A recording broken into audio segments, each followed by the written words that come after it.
Well, welcome back. As always, I want to thank you for tuning in and being a part of our show. It's midweek already. I've had to remind myself all day because it's just gone by so quickly.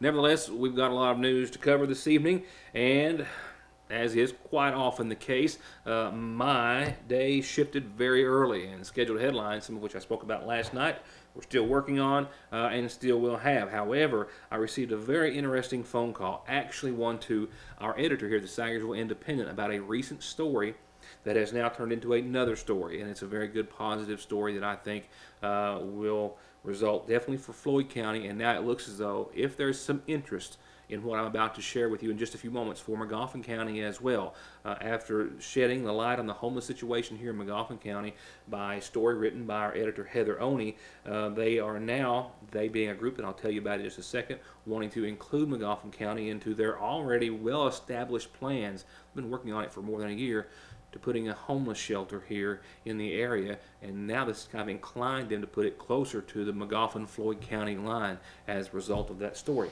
I'll let someone tell you about that in just a few moments. So just in from that meeting earlier today, I do have an important story about an important announcement on behalf of the Magoffin County High School earlier today. And I've got a screamer of a set of highlights for you from last night's 57th District Tournament, and it has a little bit of comedy break in the middle. I'll share that with you too in just a few moments. On the most serious of notes tonight, in addition to the countless reports that I have covered in brief and more so about school threats, things of that nature, more tonight. And in fact, there were more than I had time to bring into the program tonight. But one middle school student facing attempted murder charges. That's how serious authorities are taking this, and rightfully so. This time out of Harrodsburg, where the Kentucky State Police say Breckinridge County Middle School was the subject of a potential attack. They found a knife on a 14-year-old male student yesterday morning, as he came to school, and he admitted to authorities. They say that he was planning to stab other students. After finding the knife, school officials called authorities. The boy has been taken into custody. His identity, of course, not being released officially. However, he is being held in the Juvenile Detention Center and right now faces charges, or at least a charge, of attempted murder in the case. There was no attack that took place. Nevertheless, that is to the degree of seriousness that authorities are taking the situation, which continues to escalate and spread throughout our state, and I'm sure others. Closer to central Kentucky in the Frankfort area, another investigation into a school threat, this time an arrest after multiple threats were reported in one particular county. We understand actually the Western Hills High School was the site for these threats. Several days of threats prior to that, and that threat made at that school has also resulted in a teenage female being taken into custody and now facing charges after an investigation there. And folks, it just keeps going on. Talk to your students, see if they, and your children, see if they know anything, make them be on the lookout, and make them not be afraid to come forward should they know anything, and make them understand, as will I, that there is no joke in regards to this type of a situation, which was actually a situation that had to be handled this morning by the Magoffin County High School. Principal Chris Meadows putting out this statement earlier today in regards to the word that they had received of a potential threat that was making its way around social media and among students. Many parents are already aware of the situation to some degree because the school put out a one call earlier today, which I received. But I did speak with Principal Chris Meadows earlier today, and he did give me the same statement release and wanted to reassure me, in an effort to reassure all of you, that indeed there was absolutely no threat made, but nevertheless investigated and taken seriously, as of course it should have been. But he said that there were rumors circulating that a student had made a threat at or towards the Magoffin County High School. He says that he, district, and other school officials did a thorough investigation, and they completely found to be 100% assured that the rumors were false and maybe some sort of miscommunication. I'm not quite for certain the circumstances that surround it, but they did say that absolutely no threat had been made to Magoffin County High School students. He did, however, want to stress that if anyone, student, staff, parent, anyone hears something or suspects something, to please be sure and contact himself or any school official. This time, there was absolutely nothing to it. Next time, possibly not. That's why they need the assistance of all the students and parents and staff alike. I'll be right back. Yes, Logan makes the best truck bodies on the market, and they also have a fully stocked warehouse of dump body parts, PTOs, hydraulic pumps, hoists, anything you need to get back on the road. And they are a full-service steel and aluminum service center. They keep I-beam, channel, angle, pipe, round rod, rebar, expanded metal, sheet metal, and aluminum all in stock. And if you've got a big project, they do commercial manufacturing to your specs. Logan, since 1904. Hi, I'm attorney Jeff Lovely. When hiring an attorney, experience does matter.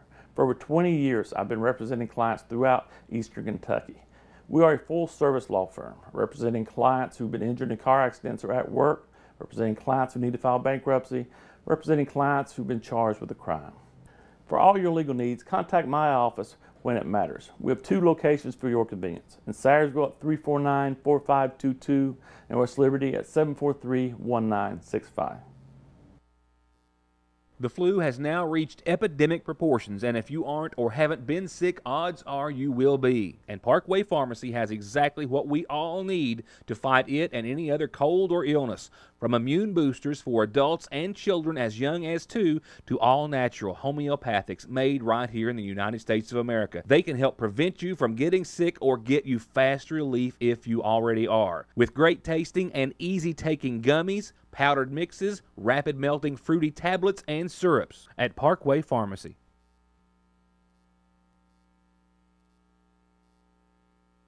Hi, I'm Bill Mead, and I've dedicated over half of my life to law enforcement and protecting my community and family. In my 29 years of service, I've received several federal commendations for my part in major drug cases. I have 17 years experience in narcotics investigations.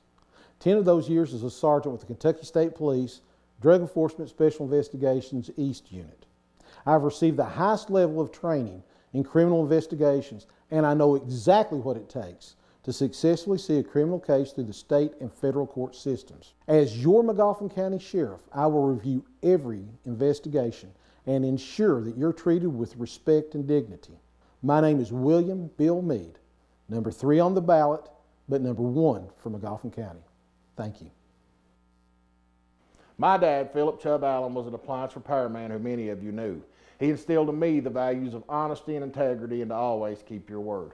I'm running for change. I'm running for a brighter future for our children. I'm asking for your help. This election is one of the most important in our history. No matter which part of the county you're from, I'm your candidate. Let all of our citizens' voices be heard from every holler and every hilltop and every corner of our beautiful home. My name is Big Tony Allen, and I want to be your Magoffin County Court Clerk. Your best solution for diesel performance, upgrades, service, and repair is also a full-service repair center for all vehicles, gas or diesel, from routine service to major repairs, with a trusted auto body shop for minor dings to full-on restorations and rebuilds. Plus, get all your 4x4 accessories, lights, bumpers, winches, and more at Black Smoke Performance in Dixie of Sayersville. 349-8785. Certainly wasn't wrong last night when I left you saying that I was expecting an exciting matchup between the number 1 seeded Paintsville Tigers and the Magoffin County Hornets, the 4th seed, but the 4th seed who was peaking at just the right time. I know it was a loss for the Hornets, but in my heart, and I hope in theirs, no one was disappointed with that game. I get there 4 minutes in. The first quarter is half over, and I see Nolan Arnott on the floor, down and in pain. And he has to be carried off. I learned that this happened after he came down for the rebound and heard something snap.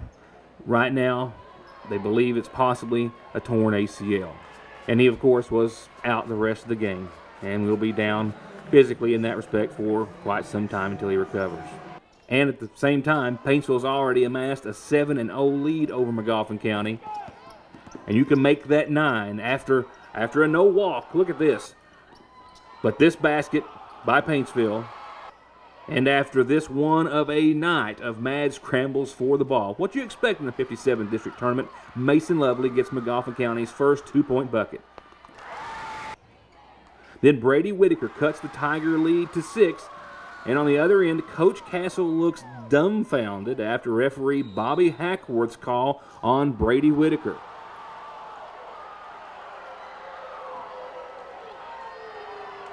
but it didn't affect the steady hands of Seth Williams. His three adds up to a 14-5 lead for Paintsville. And Mason Moore makes the read and the run. Tigers go up 16-5.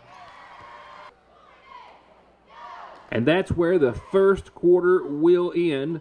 A few cheers before we start the second, and the second starts off on a different pace for McGoffin County. Brady Whitaker comes up with the steal. He makes the drive and the bucket. And Dylan Arnott with the reach and the steal to Howard, to Salyer, to the bottom of the net for a quick turnaround and a 16-10 game.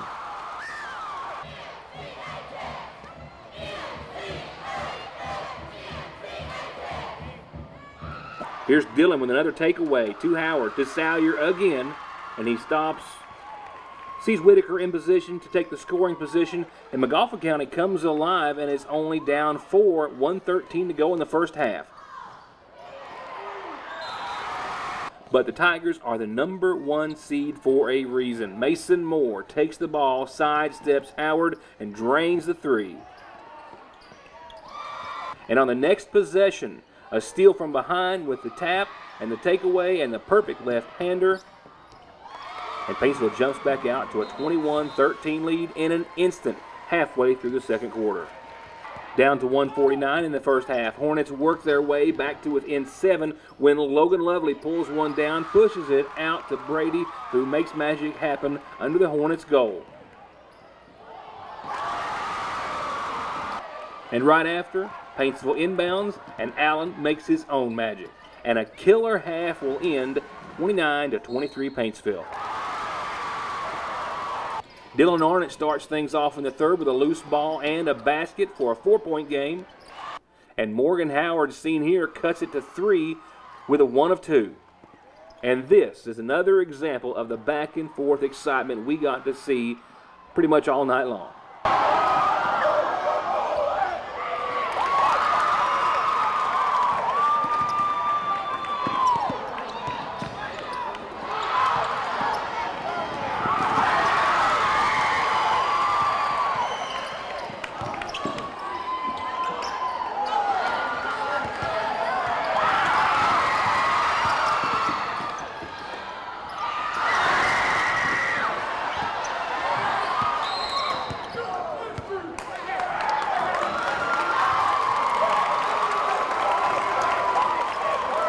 Hornets down 6 at 4:25 in the third. Then Isaiah drills the 3 for a 3-point Tiger lead. Then Paintsville with the ball when Brady comes down with the missed attempt. Brady's on the drive, drives it home for the basket and a 1-point game. Short-lived, however. Allen keeps the 3-point lead alive with the basket to follow. Tigers go up by 3, and no sooner than I can check out the scoreboard, Brady Whitaker for the tie ball game. And up until then, every time Nick Keaton and the Tigers opened up a lead, this shot for an 8-point go-ahead, the Hornets found a way to fight back and get within striking distance. Here's Whitaker's 3 that makes it a 3-point game. And the clock ended the third quarter with the Hornets down 5. Then the fourth quarter started, and so did the threes. Jackson Watts. Jackson Watts again. Isaiah Salyer for 3. And the Tigers pull ahead by 10 with 3:14 to go in the game. Then Morgan Howard's rebound and bounce to Logan Lovely, and the slow +1 gets McGoffin County back within 5 at the 2-minute mark. McGoffin County still trails by 5 at 1:18 to go in the game, and Paintsville's Allen steps up to the line and is golden 2 for 2 for a 7-point Tiger lead. And as time ticks close to the 1-minute mark, Whitaker comes up with another killer 3. But as the clock starts to run thin, McGoffin County is forced to foul, and the Tigers do not waver, and they take a great game and win to the championship of the 57th District Tournament. Also, a secured spot in the 15th region. Final score 62-55 Tigers.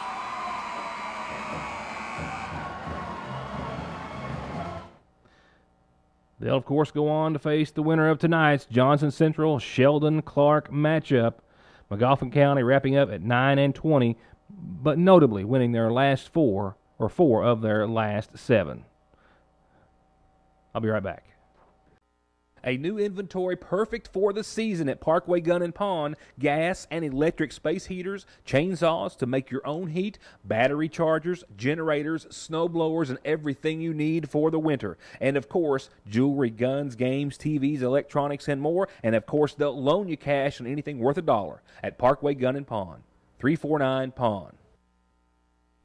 Appalachian Wireless is showing the love to customers for the entire month of February. All month long, we've got 50 to 100% off retail pricing on today's hottest smartphones. Samsung GS8 retail price over $700. On sale now for $74.99. Samsung GS8 Plus retail price over $800. On sale now for only $174.99. All smartphones are included. Just another reason to be a part of the region's best network. Better service, bigger savings. That's today's Appalachian Wireless and East Kentucky Network Company. 2-year agreement required. Excludes Advantage plans while supplies last. See store for details.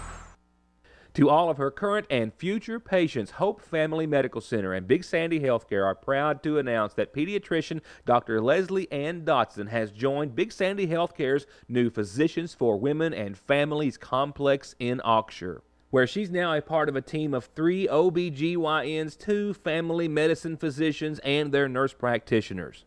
That's Physicians for Women and Families, open Monday through Friday at 23 Willow Drive in Oxshire, a part of the Big Sandy Healthcare family. Conley's does oil and fluid changes, brakes, suspension, wheel alignments, and more. They've got thousands of tires in stock every day, and they won't be undersold on any tire they sell. They've got 6 months same as cash and over 37 years of service to the viewing area. With no appointment necessary, or you can call 297-2424. Need a family car? Need a work truck? Need something to haul with? Maybe to hunt with? Or to just get from A to B? Then call John Harris at Gateway Motors in Sagersville on the Mountain Parkway and get pre-approved with no money down and with most payments under $200 a month. Gateway Motors in Sagersville, 349 cars. Hello, McGoffin County. Matthew Wireman again, asking for your vote and support in the May primary for county judge. Living in McGoffin is tough. We know that, and so does everyone else. In fact, an article in the New York Times lists McGoffin County as one of the 10 hardest places to live in America. Folks, we know McGoffin County can do better than that. I want McGoffin County to prosper. I want to see opportunities for our people to work here at home. I want to see opportunities for our children to lead successful lives right here in McGoffin County. I want to see our local government operate as efficiently as possible so we can lower the county's taxes. I learned real quick that the office of magistrate didn't have any real power or influence. It doesn't open any doors in Frankfort, and it doesn't open the eyes of potential businesses. The key to opportunity, the key to prosperity for McGoffin County is the office of County Judge Executive. Elect me, Matthew Chalmer Wireman, as your County Judge Executive, and together we will unlock McGoffin County's potential and show the world that McGoffin County is a great place to live, work, and raise our kids. Thank you. We are all human. Because we're not perfect, we tend to make mistakes. Unfortunately, some mistakes are severe and carry more consequences than others. If you have been hurt in a car wreck, a truck wreck, or because of someone's mistake, reckless or careless behavior, you deserve help with your medical expenses, lost wages, and serious permanent pain and injuries that you have been made to suffer and will continue to suffer for the rest of your life. If you have been injured, I can help. I'm attorney Don Wayne McFarland. Call me and let me go to work for you. 349-9000. Before I go any further, a glimpse into tomorrow's edition of the Sagersville Independent. The staff has been working very hard on several reports, some breaking news that you'll just hear about tomorrow. A fugitive nabbed in McGoffin County last night. The story leading up to that goes back to the report that I aired here in the program months ago about 2 people, one of them this male, who had literally took a Volkswagen Beetle and pushed a full-size pickup truck from a car lot in Eazell all the way to McGoffin County, stealing that truck. and that bizarre story has just now led to his apprehension in McGoffin County, and it was a situation that was very tense for authorities. He barricaded himself into the structure. A lot of other details that we'll have for you in the paper tomorrow. Also, in our continuing our series of a look back in history, we've got a very unique picture for you that you might have seen before, but nevertheless, it's the story that goes along with it, and it's also the story that follows this picture next week that you'll find interesting. I think the 40th anniversary of a monumental, certainly, and serious event here in Sagersville. And some good news for the McGoffin County school system. When it comes down to brass tacks, over $1 million in funding to help supply for a few educators. This is a 7-year grant. They are very proud to announce. We're proud to have that story for you tomorrow. More on the homeless shelter that I'll tell you about in a few moments, as well as an invitation for a very special art exhibit coming up, as well, and a host of other news. So be sure and get a copy tomorrow. You're going to find that and find a lot of things that you haven't heard even here as of yet. With that said, so my day started off this morning and took a about face, if you will, in regards to the interviews that we had set up, because there was a meeting getting ready to take place, specifically over near the Floyd-McGoffin County line. We received a phone call this morning from a Floyd County attorney who had read the article published in the Sagersville Independent a couple of weeks ago about the homeless situation. An article penned by our editor, Heather Oney, for which I am very proud, and shed a great deal of light and insight into the real situation that many of us, including myself, I believe, did not know we faced in regards to our homeless population. So, with that said, we were invited today to be a part of a meeting that was already set. They have been actually going out and about in the area and reviewing properties for a homeless shelter. They've already obtained their 503c status. They've spent about a year reviewing, literally going to other shelters, finding out everything they need to know firsthand about what it takes to run a shelter, and they are literally this close to opening a shelter. All they need is a location. They may have actually found it today. I have to preface this with the following so you'll be able to focus on what he is saying and not who he reminds you of. Anyone in Floyd County will know, and McGoffin County I will certainly recognize. Floyd County Attorney Mickey McGuire, as you instantly will recognize for thousands of us, portrays Drosselmeyer in the Nutcracker for the Mountain Arts Center presentation through Dance Etc. every year, and of course one of the pivotal roles of the program, so you'll instantly recognize him from there. But nevertheless, on a very serious note tonight, he tells us about the work that he and others have done for a year now, and how the article that was actually published in the paper has now persuaded them to, hopefully with the interest that they hope they will find, include McGoffin County in this homeless shelter project. We've also spent time gathering information what it takes to have a successful homeless shelter. We've learned so much about how important it is not just to have a place where people can get in and stay, but also have counselors and people available to try to get them to be not homeless, to find permanent housing for them, to see if they qualify for any government housing or subsidized housing, to find out if they have medical issues that we can help them get appointments for or get a set up for to get addressed, to give them sometimes just life counseling. Sometimes they just need help trying to organize their life. So the goal of a successful homeless shelter is not only to provide temporary housing for people, but it's also to try to help them get their life fixed and to where they're not homeless. McGuire also told me today that this is much more than just an idea in the planning stages, that they have the resources, with the exception of their facility and the support, with the hope of acquiring some more here in McGoffin County, to making this happen very soon. We've had several people step forward and offer commitments, financial commitments.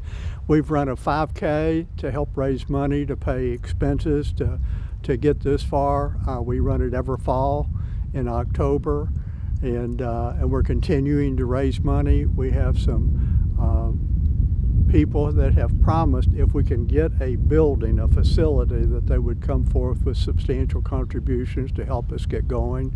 So we can't do this without public help, and we're fully aware that there's a homeless problem. We have many more people living in cars that don't have a permanent place to stay at night than people realize.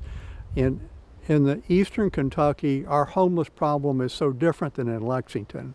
In Lexington, it's easy to count them. They have parks, they have food pantries, they line up and get meals at lunch every day, and they have some idea on the number. In eastern Kentucky, many times, homeless people do not want to be identified as homeless. They're embarrassed by it. They'll have a fake address they'll give when they go in for medical treatment, maybe someplace where they can just get mail, but they don't necessarily want to be counted. But we've actually identified people that are living under bridges, that are living along the riverbank, that are sleeping in cars, and we've been told by people at medical clinics that they realize that several of the people that come into their clinic for medical care, they don't identify as homeless, but they kind of suspect that they're homeless and that they need help, that they don't have some place to stay.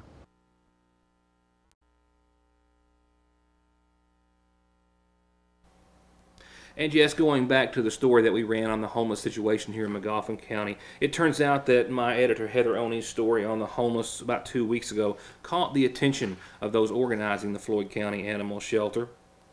And they have now since shifted their focus on a possible Floyd Magoffin County venture if they can find enough Magoffin County interest in helping make that happen. It did, and it just opened up our mind to opportunity that we needed to not think too small, that we need to serve. We originally said we wanted to serve Floyd County and all surrounding counties. But then when we read your all's article and read about the serious need and awareness of that need in Magoffin County, we got much more serious about trying to associate with Magoffin County to have some sort of joint effort, because this takes a lot of work. It takes a lot of volunteers. It takes a lot of support. And if we can work with Magoffin County to jointly do a venture, it has so much more chance of success by having more people volunteer, more people help, more people involved in our organization. And going back to how close this may be to becoming a reality, we didn't ask and we didn't expect to get any sort of a timeline, but they say that they are really close and really just have to find the right structure. And one of those they reviewed today was possibly a perfect fit. I think we could be operational in 30 days with the right facility. We've looked at several buildings that take more structural changes in it. You've got to put walls or change walls or build bathrooms. If you found a facility where you have sufficient shower facilities, where you have, obviously you would like to have a washer and dryer because people need a place to wash their clothes. Even if they're just going to be there for a night or two, they need some place to wash their clothes. So if we had a facility that was generally suited to accommodate not only our homeless population, but also to accommodate counselors, the people that will be coming and working. We need office space because we want to try to work with these people and provide full-time employees that will help them be not homeless, that will get them situated to where they're in a safe, stable situation and they have a place to live. And that's the ultimate goal, is to get them unhomeless. Once again, I want to thank Mr. McGuire for the invitation today to join them, the invitation for Magoffin Countyans to join this endeavor, in hopes that a lot of folks out there will, churches, individuals, businesses, regardless. Any and all hands greatly appreciated. So I'll get you some contact information for the entire group involved and much more in the coming days. And we're going to stay in touch with them closely, and they're going to do the same with us in hopes that this indeed will be an effort that will not just help the homeless in Floyd County, but in Magoffin County as well. With that said, I'm very well aware of the fact that I'm out of time. My apologies. Nowhere close to being out of news. Won't even be able to get it all in the final 2 days of programming this week, but we're going to make a run at it tomorrow night, so please join us then. And the black screen is my cue to go. Thank you for watching, everyone. We'll see you back here tomorrow night.